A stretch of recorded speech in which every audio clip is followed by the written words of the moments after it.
Hi guys, welcome back to my YouTube channel. আজি মই আপোনালোকক বিস্কুটৰ এটা ৰেচিপি দেখাম।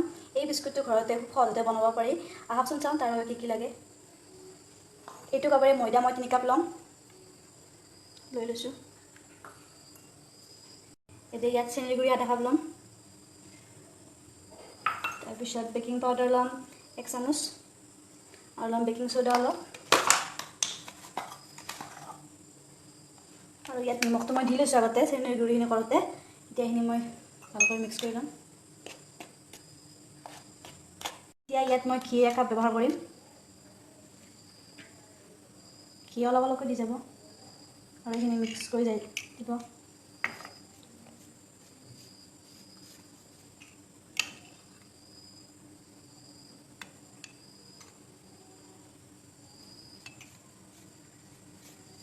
এইখিনি মই ভালকৈ মুঠি লম। এইখিনি মোৰ ৰেডি হৈ গ'ল। এতিয়া মই বিস্কুট ৰেডি কৰি লম। চাই থাকা।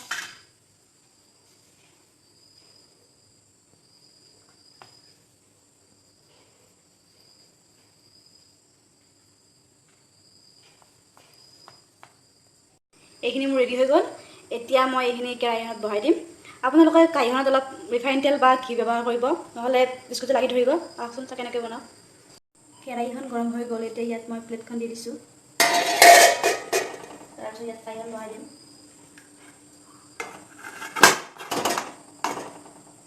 আৰু ঢাকনি মাৰি দিম। ঢাকনি মাৰি ইয়াক 30 মিনিটমান ৰাখি দিলে হৈ যাব। গেছটো লো ফ্লেমত ৰাখি দিব। বিস্কুটটো মোৰ ৰেডি হৈ গ'ল। আপোনালোকেও এবাৰ এনেকৈ বনাই খাবচোন।